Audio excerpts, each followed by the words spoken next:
A very dangerous storm is coming to the United States over the next few days, and this will bring the return of significant severe weather. This includes damaging winds, large hail, and strong and potentially long-track tornadoes. This is going to be a multi-day severe weather event that begins today and runs all the way through the end of this week. So in today's forecast, we are going to break down exactly what you need to know about the weather that'll be impacting the United States over the next 7 days. And we'll begin with what's happening across the country today, and things for the most part are on the quieter side of things. We end up having a lot of severe weather yesterday back down in areas like Oklahoma, Arkansas, New Mexico, and Texas, where we actually did have a couple of tornadoes in New Mexico and Oklahoma, but generally they were mostly weak tornadoes, and we have not really seen much elsewhere, at least this morning. We are going to start to see, though, later this afternoon, a low pressure system move over the Rockies, and then eventually by this evening, this thing could actually spawn the potential for some severe weather back over in the Great Plains, and this will eventually lead to a significant severe weather event on Monday in areas like the Midwest and the Central and Southern Plains. Now let's talk more about the severe weather potential over the next few days, and we'll begin with today, which is Sunday.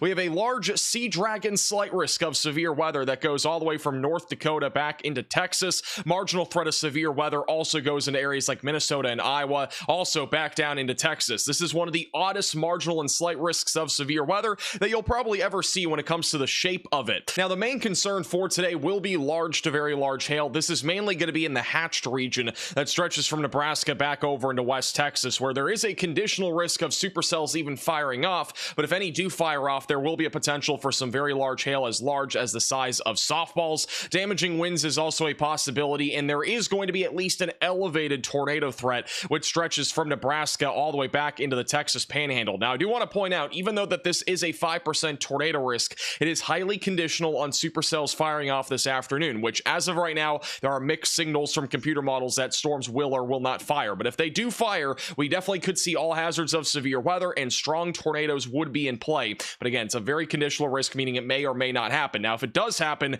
there's a pretty solid chance that will be live, so make sure you are subscribed to the channel and click the bell icon so you're notified if we do go live. I do think the greatest threat for any sort of severe weather, though, this afternoon and evening will be in Nebraska and South Dakota, where I do think we will see some initiation this evening, which should lead to some very large hail and maybe even a tornado or two. And then as we head into Monday, a major severe weather outbreak appears likely across the Midwest all the way back through the Central and Southern Plains. The Storm Prediction Center has added a moderate risk of severe weather. This is a level 4 out of 5 on the severe weather scale for most of Iowa, western Wisconsin, and southeastern Minnesota. In addition to that, a level 3 out of 5 enhanced risk of severe weather stretches from the upper peninsula of Michigan back into eastern Kansas, and slight and marginal threats go all the way back down into Texas. This region here is where we do anticipate the greatest concern for strong and even long-track tornadoes, significant damaging winds, which could be numerous to widespread at times, and also very large hail. Now, tomorrow's threat of severe weather is very favorable for all hazards of severe weather, but the question is, will discrete supercells fire off during the afternoon to take advantage of this very favorable environment for tornadoes? That is what's going to be the key for tomorrow, but I do think that we are at least going to see a line, or if not a squall line, of thunderstorms move across much of the Midwest as we go into tomorrow evening, which should at least lead to some significant damaging winds and even some embedded tornadoes. But the big question will be the discrete supercells that fire off, and we'll be talking more about that here in just a moment. This is the probabilities right now that the Storm Prediction Center has outlined. The severe wind outlook currently looking like at least some numerous damaging winds across the Midwest. I do think we'll see a hatched area added in a future outlook, which means that we could see damaging winds exceed 75 to 80 miles per hour. So hatch down trampolines and protect loose line items. Large to very large hail is also in play. They have a large hatched area for hail, meaning that 2+ inch diameter hail is possible anywhere from North Texas all the way back into Minnesota and Wisconsin. And then your tornado risk is what is driving currently our moderate risk of severe weather, with a 15% hatched area for tornadoes in place for tomorrow afternoon and evening, which once again includes Minnesota, Wisconsin, and a lot of Iowa. And guess what? The severe weather madness will continue into Tuesday. We have an elongated area for severe weather expected. Scattered severe storms anywhere from New England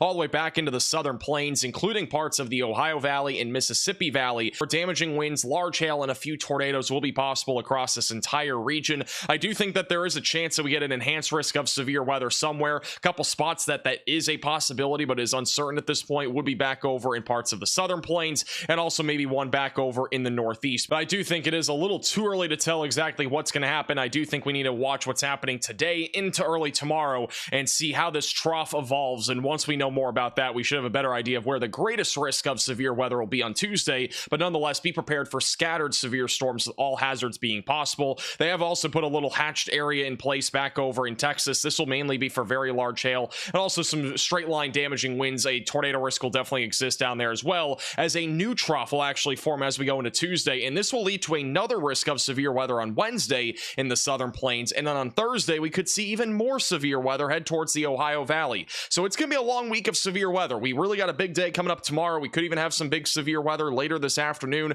Tuesday, Wednesday, Thursday also look busy. There might be a break by Friday and into the weekend, and then things might be active again as we go into next week. So buckle up. It is a very active period of weather, and hence it is the peak of severe weather season. Also, just for reference, this is the slight risk of severe weather that is currently in place for Wednesday in the southern plains. I do think that this could grow as we get closer, and we might see another one on Thursday back over in the Ohio Valley, but it's a little too early to tell what's exactly going to happen then, but definitely something to keep a close eye on later this week. Now let's go day by day with the severe weather timing and the tornado risk. We're going to begin with today, and again, even today is very favorable for all hazards of severe weather, including strong tornadoes. The question will be, will storms initiate near our dry line, which is going to extend here from around the Texas Panhandle all the way back up towards Colorado. I do think we're going to see some storms initiate back over Nebraska as we go into the very late afternoon and evening hours, but this entire corridor here is a lot more questionable. But if storms do fire, again, all hazards are going to be in play. Your significant tornado parameter values are basically maxed out right now across the Texas Panhandle and all the way back up into southwestern Nebraska.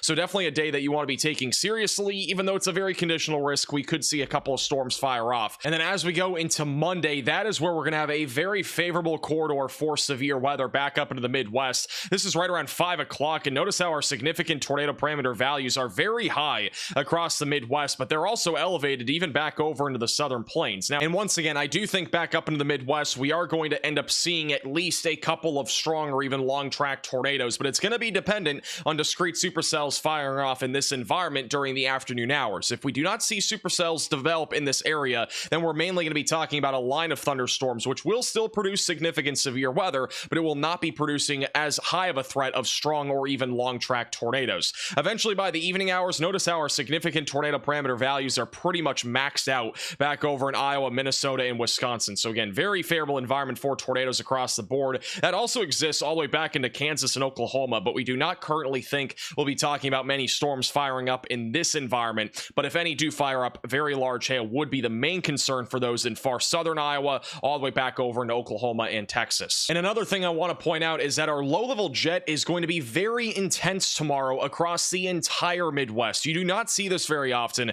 but our low-level jet will be screaming at upwards of 60 to 70 knots. So again, any supercells that can form in this environment could go big and produce strong and long track tornadoes. I'm not saying this to scare you, by the way. It's just the matter of this situation here. It's a very favorable environment. It's going to be a question of storm initiation, but if we do see discrete supercells, again, it might be a very long afternoon and evening. So definitely take this seriously if you're in Iowa, Minnesota, or Wisconsin. No need to panic, by the way. Just make sure that you're prepared for this. Have your weather radio ready to go. Have multiple ways to receive warnings and have a tornado action plan ready to go. One of the best ways to receive warnings as well is having a weather radio. You could also watch our live stream, as we will be live most of tomorrow covering this outbreak of severe weather. So here's the future radar for today. We are expecting a few storms to try to fire up later this afternoon, right around 7 to 8 o'clock. There could be a couple of discrete cells back up into northwestern Nebraska with large hail and a couple of tornadoes being possible. This entire corridor is very conditional. Right now, this particular model is indicating maybe a couple storms firing off over in Texas, but further to the north, not really showing anything. Now, keep in mind that there's very mixed signals across every computer model, so this could easily be wrong, and we might end up actually seeing storms back up in Kansas and maybe nothing down in Texas.